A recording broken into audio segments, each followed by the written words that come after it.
Hello, everybody. It's John Pollock and Wai Ting on this Friday, June the 18th. And Wai, I think we can give this show its own title for today. And it's a title that we can only give if it applies to both of us. So, ladies and gentlemen, welcome to the Double Shot. Double shot. Okay. Wai and I, 2 shots deep.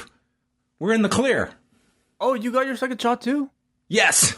Oh, wow. I had no idea. When did you book it? I got on a waiting list this morning. They called me within 10 minutes and said, No get way. over here.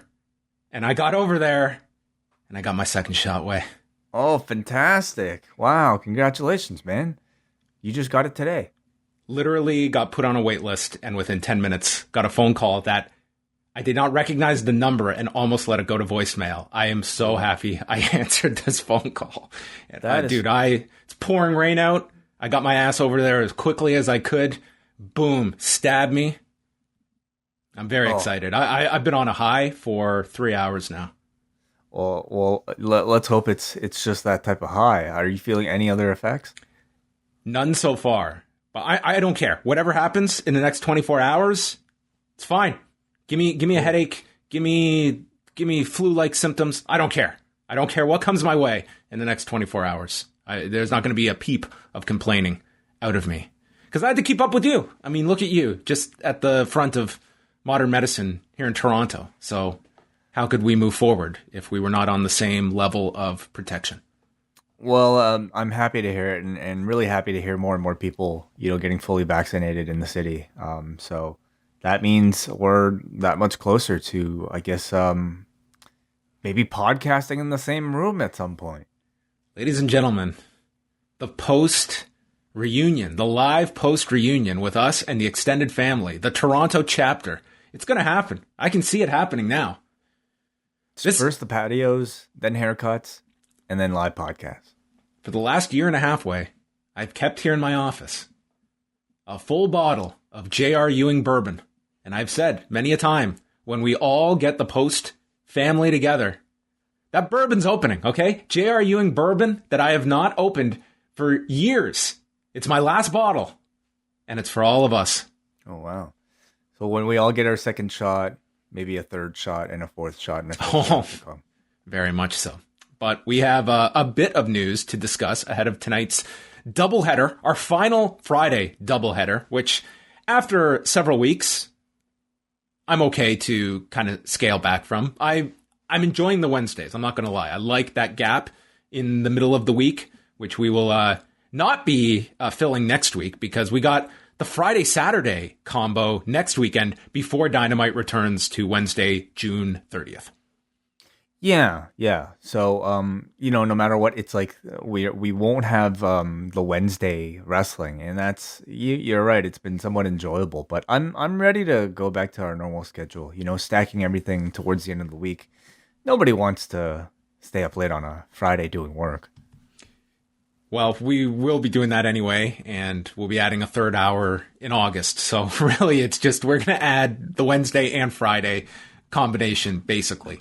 However, tonight we have a shift in WWE's lineups because the Hell in a Cell match between Roman Reigns and Rey Mysterio, it's not going to see Rey avenging his son on Father's Day. He's going to do it on Friday. He's going to clear out his weekend schedule. They're going to do the Hell in a Cell match tonight. This just announced on Thursday, so obviously a late change that they made for whatever reasoning it was. Obviously, there was a storyline or logistical implication that they are moving it up 2 nights. I don't think it really matters. I mean, it's they're doing it for some reason. It's a little odd, but I would just question, are enough people going to be aware that you can fully benefit from promoting a Hell in a Cell on free television? How many people will be aware on 24 hours notice, as opposed to if they had made this decision by Monday and you could at least plug it on all the spots throughout Raw and the week. We'll see. We'll see if this leads to any kind of jump or increase for SmackDown. Yeah, I imagine it wasn't really an ideal situation. I'm sure otherwise they would have promoted it as far as ahead as they could have. The first time having a Hell in a Cell match on a SmackDown on Fox, it's it's a pretty big deal in my opinion. And the fact that they're doing it right now, such last minute, I imagine they are up against something, or they have something, some sort of weird finish plan to lead up into Sunday. So, I don't know if I'm necessarily curious about seeing the actual match itself, or maybe just not wanting to get my hopes up that I'll see any sort of clean finish. But yeah, we'll see. Anything can happen. Yeah, I guess it's by far the most interesting aspect of tonight's show, and if it sets up something else for Sunday, or if they're just going to wrap this up on Friday, like for whatever reason, we'll probably have a clearer sense after tonight's show. But it's a pretty busy SmackDown because, at least as of now, they're also advertising Apollo Crews and Commander Aziz against Kevin Owens and Big E, the battle for the crown between Shinsuke Nakamura and King Corbin, and of course they better have slotted multiple segments for Angelo Dawkins versus Otis. So what a power-packed edition of SmackDown. Well, at least we have, what, 4 matches? 4 matches announced. That feels unusual. Yes. Chad Gable could get any of them canceled, though, on a moment's notice during a backstage promo, so we will find out what makes the cut. Maybe we will get all 4 of them tonight, but a more interesting episode of SmackDown, I would say, with the addition of this Hell in a Cell and whatever it sets up, because with the elimination of that Hell in a Cell match, we are down to 4 matches on the card for Sunday, and as always, WWE has all of these floating programs that it's not exactly moving heaven and earth to just round out the lineup with some late additions. I mean, they always have these ongoing programs that you can either pay off at the pay-per-view or on television. So I would imagine they plop something else on Sunday's show. But the big match is now Lashley and Drew McIntyre with one Hell in a Cell. I would imagine we get something else as well. 4 seems pretty light even by the modern WWE pay-per-view standard. So we'll have a clearer picture after tonight. Dynamite is another taped show from Daly's Place, and our card, we've got the MMA Rules cage fight between Jake Hager and Wardlow. Wardlow making his professional MMA debut. Will this officially be recognized on Sherdog and Tapology and MMA.tv? I don't know if this will make it onto their record or not. We will see. I'm curious to see how the actual presentation of this and how legitimate they try and make it come across. Like, do we, maybe they'll bring in Josh Rosenthal from Warrior. Oh, perhaps. Yeah. And they'll play, maybe Tony, was busy landing some rights and we're going to get the national. Wow. Okay. Perhaps that would be quite the reference. And just hours before they reveal that Wardlow is actually, an AWOL soldier that is Jake Hager's brother. Wow. Yeah. Could that happen? Could Nick Nolte be in the crowd? The 30 people who are listening to this who may have seen that film, I think will appreciate all those references. But I'm curious to see like what AEW's presentation of, what essentially will be a shoot style match will look like. Sometimes these things can turn out terribly. Or maybe they have a great idea and this will turn out great. We'll see. 2-on-1 handicap match, Scorpio Sky and Ethan Page versus Darby Allin. Cody Rhodes, the new father. I mean, Jon Moxley only had that title in AEW for less than a week. And now Cody Rhodes, the newest father in AEW, him and Brandy having a baby girl earlier today. Cody Rhodes will team with Brock Anderson to take on QT Marshall and Aaron Solo. Cesar Bononi versus Orange Cassidy, and Julia Hart versus Penelope Ford. I wouldn't say the most outstanding lineup of Dynamite cards we have seen. I mean, it seems par for the course for these Friday / well, I think the difference will be next week with the Saturday show, but these ones... Well, Saturday's a big one. Saturday's a big one. Their biggest match in several weeks. At least since Blood and Guts, I would say. Yeah, these ones on the Fridays really have been somewhat lackluster, but, I think they understand that these ratings aren't going to be very strong, and maybe they're just gearing towards the live events in front of crowds to really kind of pique the audience again. There was a story from the Observer this week that MLW has opted out of its deal with DAZN. It was a year ago that they announced this deal with DAZN, and you did see some of their past shows pop up on DAZN, and the deal was going to include live events. Those obviously did not happen given the circumstances of the past year. And it seems like MLW had, within this first year that they, or at least at the end of the first year, could opt out of this, and that's what it sounds like they have done. Court Bauer has teased that they are in negotiations regarding their library, and I guess details to follow. But I mean, with DAZN just seems like a streaming service that spent ungodly amounts of money. You have seen a lot of hires recently by WWE of DAZN personnel, and I think you're certainly looking at DAZN, at least in terms of its domestic footprint, being greatly hampered by all of these giants that have emerged as kind of the pillars of the streaming world. Where does a DAZN fit? Maybe it's more so an international play for DAZN, but I don't know. It just feels from afar that DAZN seems like something that is far from where they were several years ago, where they seemed to be in a growth phase. And not to say MLW leaving is, the doom and gloom for DAZN to be on its deathbed, but more so just a look at, just a grander conversation of what the future of DAZN is going to be, with all of their problems on the boxing front and, with people leaving the company too.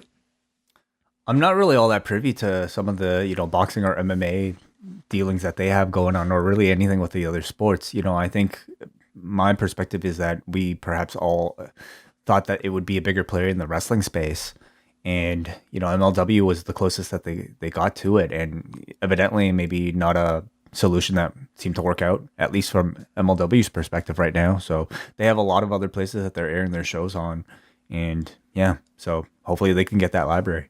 I mean, you got the sense, like with Bellator, like they got a lot of money from DAZN, but then that deal came up and they're no longer on DAZN. They're now back with Showtime, but that was kind of their biggest footprint when it came to MMA. September the 11th, Saturday night, September 11th, it is going to be Oscar De La Hoya versus Vitor Belfort, as Triller is coming back. And this will be their marquee headlining fight. It looks like they're going to make a weekend out of it with a music festival attached to it. Yeah. Okay. That's all I needed to know. I just wanted to see your reaction. If it was going to be a what? Whoa! Awesome. The reaction was, okay. Like with these types of the publicity fights, I think that initial reaction is everything you're looking for. And I can't really say, Oscar nor Vitor, nor the curiosity of seeing Vitor in a boxing match. I don't think that strikes me as any sort of interest. I'm sad to say, but be more interested in seeing a YouTube star, step into a completely foreign sport against somebody who's actually experienced.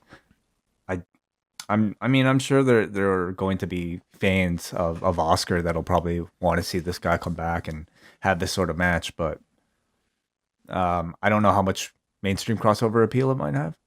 Yeah, it's almost been 13 years since Oscar last fought. This is only going to be a boxing exhibition, so this isn't your full on rule set. It's very much to me balanced on Oscar, and I think that you're looking at Triller and. Again, here's another group that has spent enormous amounts of money. They had Mike Tyson. It seems like those two sides are very much at odds. They have lost Jake Paul, who has now gone to Showtime. So it's like, what is Triller going to be? And I think that with each, there's going to be an appetite for these types of fights, but it is going to be diminishing returns. This one is very much weighted upon Oscar De La Hoya. I don't know if Vitor Belfort, beyond your curiosity MMA buys, is going to be sparking interest among the fan base that a Triller has to tap into to justify some of the costs of these to make it worth their while. So, this is going to be the next experiment. And I think, like this past weekend, you had that Lamar Odom, Aaron Carter fight that, dude, no one talked about this. And it's just, you're going to see so many of these copycats. There's going to be the ones that work and the ones that fail spectacularly. And I think that, the Paul brothers have a unique insight into the curiosity of fans that they are able to draw upon that. But I think even that it's going to be tough to do over the long term, especially if the Paul brothers start losing or people just move on. Like it's this kind of popularity. It has a very short shelf life, and you got to cash in while it's there because it's not going to be a long term thing. I don't think. No, I agree. And I think that's what Triller's trying to do. You know, unfortunately, we're talking about the Paul brothers as if they're some sort of like great, combat sports, I don't know, legends right now. But I'm sure if you're a Triller, you'd be wishing for a Paul brother fight every single month.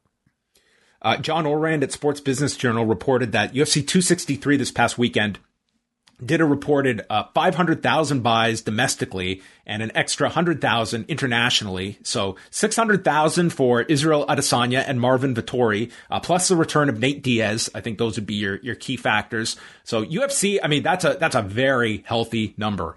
And UFC, especially for their pay-per-views, have been on fire from buys to instant sellouts. And I think that the expectation should be that much higher for 264 in a couple of weeks with Dustin Poirier and Conor McGregor. They did 1.6 million back in January. I think they topped that figure. It's the first show back in Vegas with a full capacity crowd. There's going to be a ton of promotion on that fight. There's the big interest of, if Conor McGregor loses this fight, what does that mean for his career? There's a lot Triller. of Triller could be, Triller is always there, though will it always be there, I guess is another question. But I see that card doing very, very high. I think it could flirt with 2 million. Like it's my ceiling for a UFC pay-per-view is very high given the amount of buys they're doing on a consistent basis. The ultimate question is, will you be watching that fight on July the 10th? Yeah, I think it'll be a call during the day to see, what else I've got going on. But I definitely probably will check it out at some point. I mean, if you say yes, I'm going 2 million buys. I do actually feel like this one will be somewhat significant because I think I could see a lot of people going out to the bars, for the first time in a long time. That's right. Yeah. Catch this one. So, I don't know what probably in Canada, like granted, Canada is not the US, but I mean, like in the US, you can probably go to a lot of bars right now. In Canada, that's just opening up, and that's going to be another avenue. I'll tell you, if they had been able, Triller, to put that proposed fight of Oscar De La Hoya and George St. Pierre together, I think that would have been pretty goddamn big. I think so too. That's a far more attractive fight, at least in Canada. I'm sure maybe across the world as well. Like that to me, at least has some sort of appeal of who you want to win and who you want to lose. Oscar and Vitor, I don't think, not that you're even going to get a winner and a loser in these sort of exhibition things. That's true. There's no promise of that. One other pro wrestling / MMA story, and that was from the PFL on Thursday night. MLW wrestler and New Japan Strong Openweight champion Tom Lawler, he defeated Jordan Young by unanimous decision, which gave him 3 points, but not enough to qualify for the playoff portion of their light heavyweight division. And after the fight, the decision was read, and he left his gloves in the cage and walked off, so indicating it looks to have been his retirement. And Tom Lawler is someone that is, to me, like, it's unfortunate, but a big part of his MMA story is going to be someone that was really done wrong by USADA. This was, he had fought up the light heavyweight rankings. He moved up from middleweight, knocking out John Vellante, and then fought, a fairly close fight with Corey Anderson. And then in the fall of 2016, he did an out-of-competition test with USADA, and there was a trace amount of Ostrine in his system that he was, this was someone that was very concerned about tainted supplements. So for a year and a half prior, he was not taking supplements, and he was trying to search for any explanation of how this Ostrine got into his system, looking at, an energy drink that he could have had. He had like this coffee drink tested that came back negative and just didn't have any plausible explanation. He gets 2 years thrown at him as a sanction, and then right before the 2 years is up, is cut by the UFC. Today, USADA has greatly evolved its stance with regards to Ostrine, where they acknowledge that these trace amounts are popping up, and he's not getting any more than 6 months if this were to happen today. But he was the fall guy in that story, and it was it left, we've talked to Tom Lawler about it. It greatly affected him.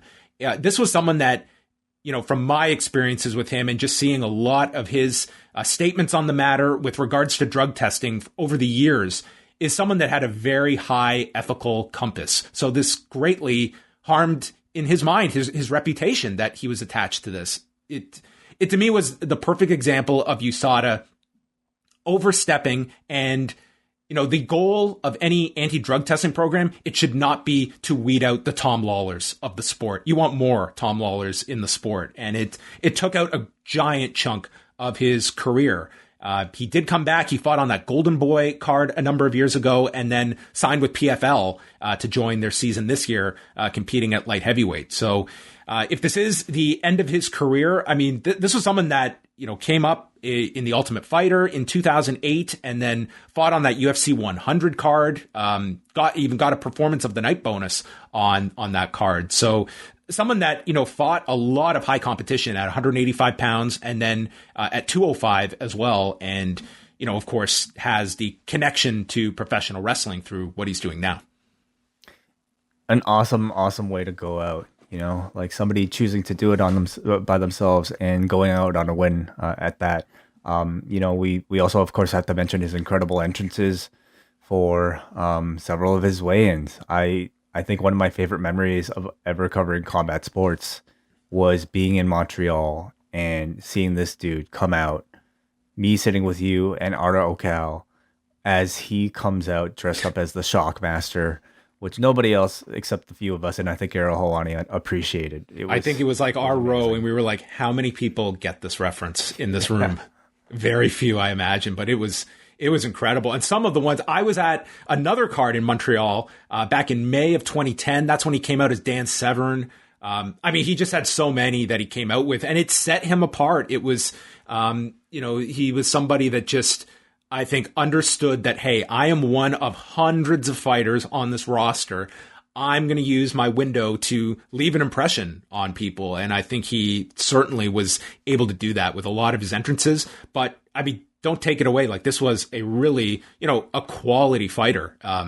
When you look at the names that he was able to beat, this is someone who holds wins over Patrick Cote, Jason McDonald. He certainly had it out for Canadians. But nonetheless, someone that, as far as credibility, like, he brings so much of it to the world of professional wrestling that, a handful, really not, like, less than a handful probably can also bring. And I feel like he'd be able to not just parlay that into his continued success as a wrestler, but as a broadcaster and as a commentator, in either sport. I remember when it was the UFC 158 where he did the Shockmaster entrance at the weigh-ins, that earlier in the week, we were there doing a bunch of like pre-fight interviews with the guys, and Tom Lawler came in with his team, and they had just driven up. And I remember right before the interview, he gets down and he's doing push-ups to get set for the interview with us. And then one of us made some WWE remark, and I think my follow-up was about something from Raw the last night. And he just responds stating, "Oh yeah, I haven't caught up yet. I haven't watched it yet." And this is before I understood like how closely he still followed it, because he wasn't doing anything with the Observer yet. And then I think we just like clicked automatically there, and then he ended up doing some guest spots on our show, I remember. Yeah. Before, of course, joining the Wrestling Observer website and doing podcasts with Brian Alvarez. So and now becoming a star on his own in professional wrestling. So I look forward to seeing where the career goes. Last thing we're going to touch on is the Vice documentary that aired on Thursday night. Not a Dark Side of the Ring. Rather, this was its own separate branding as part of its Vice Versa series, looking at Joni Chyna Lawler. And it was... How much of this did you get to see, Wai? I got to see, I would say, probably the first half. And then I definitely was still feeling a bit of fatigue from my second shot. And so I was kind of dozing in and out towards the end. But from what I saw, and I saw pretty much like most of the ending as well, which is probably maybe the more interesting maybe topics of conversation here. But it looked really good from what I saw.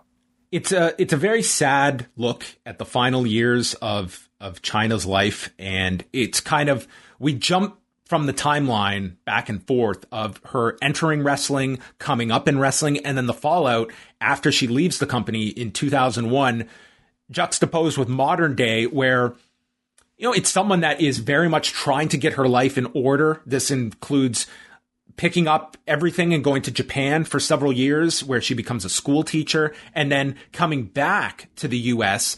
And it seems largely like they explain it later that she had like immigration restrictions to stay in Japan and had to come back. Meanwhile, you have this documentary film crew that is following her around, and it just becomes uncomfortable at certain points where it just felt like I don't want to speak about what the relationship was here. Obviously, there was a kinship here, but it just felt like at times like Joni is just a prop as she is just shuffled around the country and put into these very difficult emotional situations, from going to the graveyard of her father that she had, a strained relationship with, to reconnecting with her mother with the insinuation or the request that this reunion after 27 years or so be done on camera, and going to revisit a lot of traumatic issues in her life.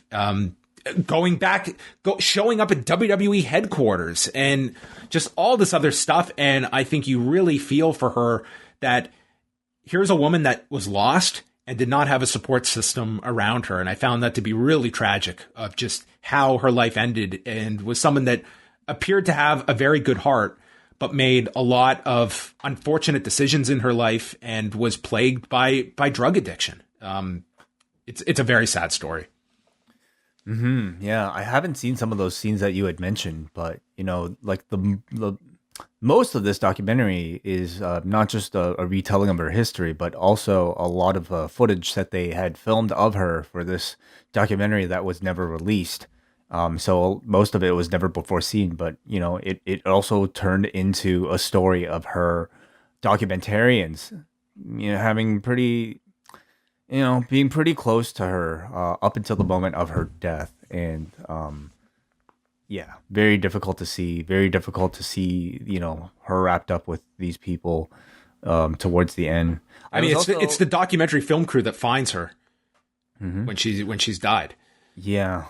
I mean, there's this guy Eric who basically kind of like just talks about the last interview that he did with her, and it turns out he was addicted to heroin as well.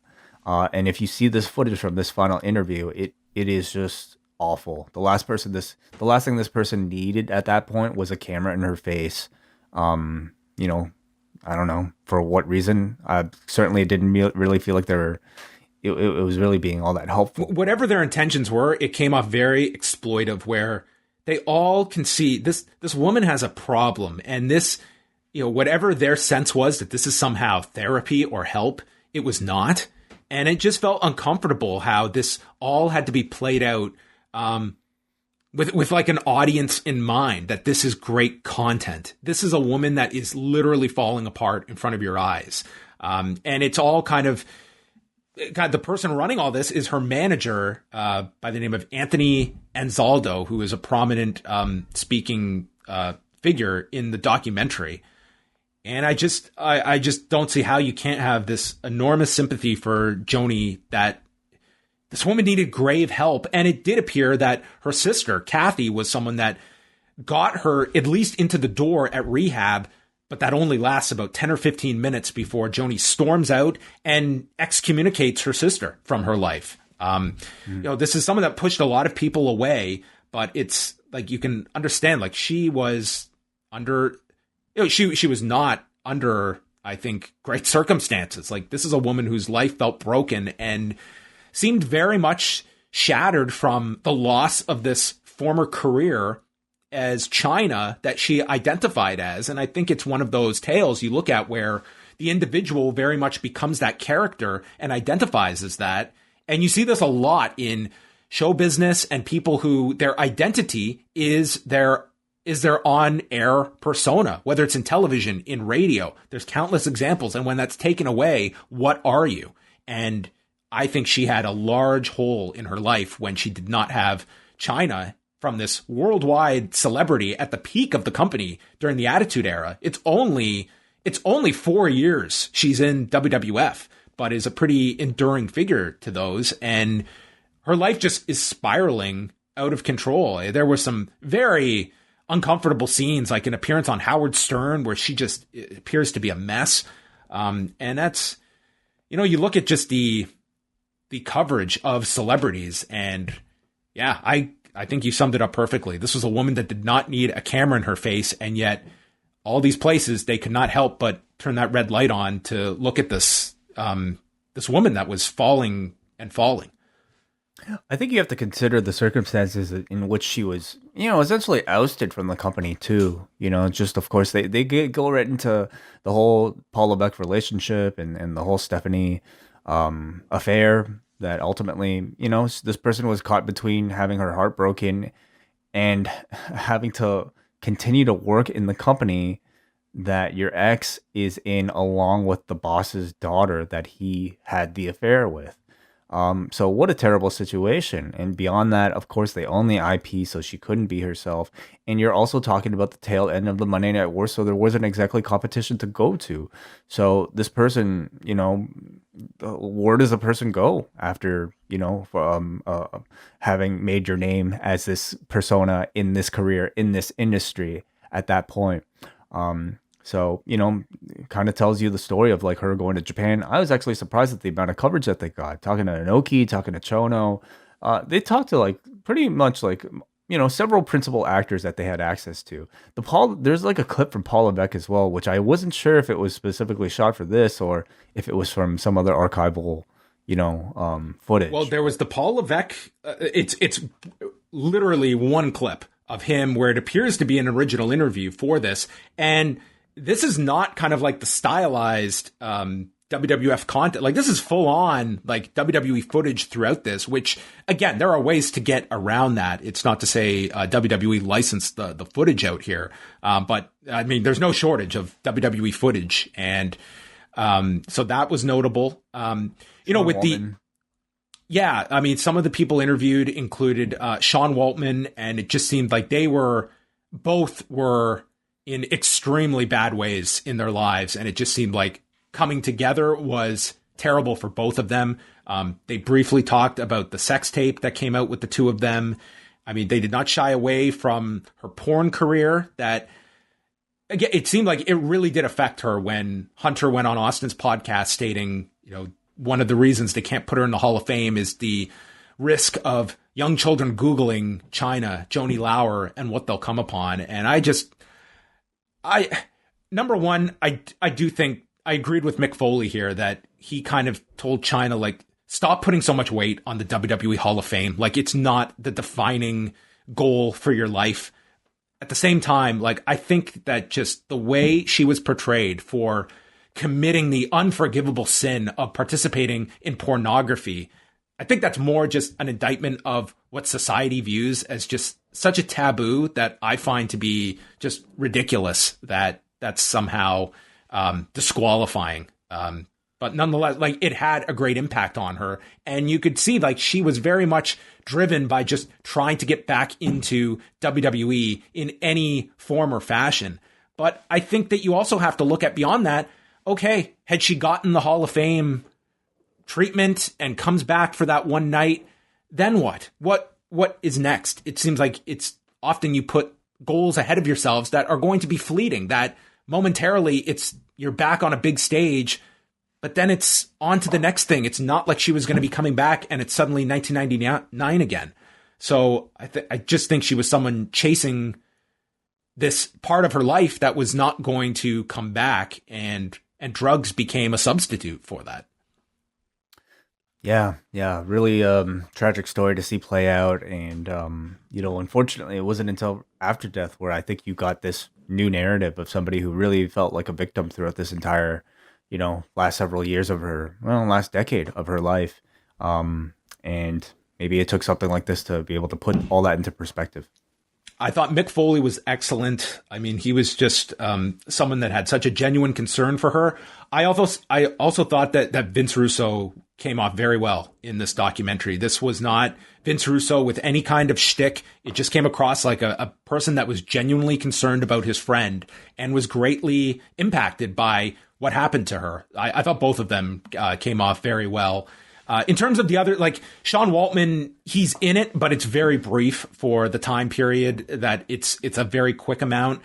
And then you have kind of some supporting voices from wrestling like Kevin Nash and Billy Gunn that kind of they knew her by association, and Billy Gunn obviously involved through DX, but I wouldn't say they were heavily leaned upon in this. I would say the key wrestling figures in this are Mick Foley and Vince Russo that had the closest relationship to her throughout her whole life up until the end.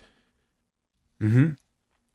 So there you go. That was the documentary, and I guess now the kind of end of documentary season. There's been a lot that we have gone through over the past 6 weeks or so, but I would recommend checking it out. It's not a very comfortable watch at times, and I think there are points you just feel, you feel a lot of sympathy, I think, for Joni Lawler, and especially towards the end where it just seemed this documentary film crew, it was just the last thing she needed, but it was all she had. It was these people seemed to be the only people left in her circle. It was very unfortunate. All right. I think that is going to bring an end to everything. So one last thing here. Final things. Yeah. Sunday, it is Father's Day. And what better way to celebrate Father's Day than with the brand new dad hat from store.postwrestling.com. A lot of you guys have actually asked for this, and I didn't know how popular these would be until I actually put them up, because we've already sold a few of them. Store.postwrestling.com are brand new curved brim hats at the store. So grab yourself one, or grab one for somebody that you know. Looking forward to it. I think I will be getting a dad hat. Mm-hmm. They look very nice, Way. So check those out at store.postwrestling.com. Way and I will be back in a couple of hours, midnight Eastern, live for all Cafe members. I may be in a very different state come midnight. I don't know. We'll find out. That's going to be part of the intrigue. But Way will carry me if he has to. We will review Dynamite, SmackDown, and then open up the phone line. So all members at postwrestlingcafe.com have live access, as well as to the podcast version that will be available after we sign off. So that is it. Goodbye. That's the end of the double shot.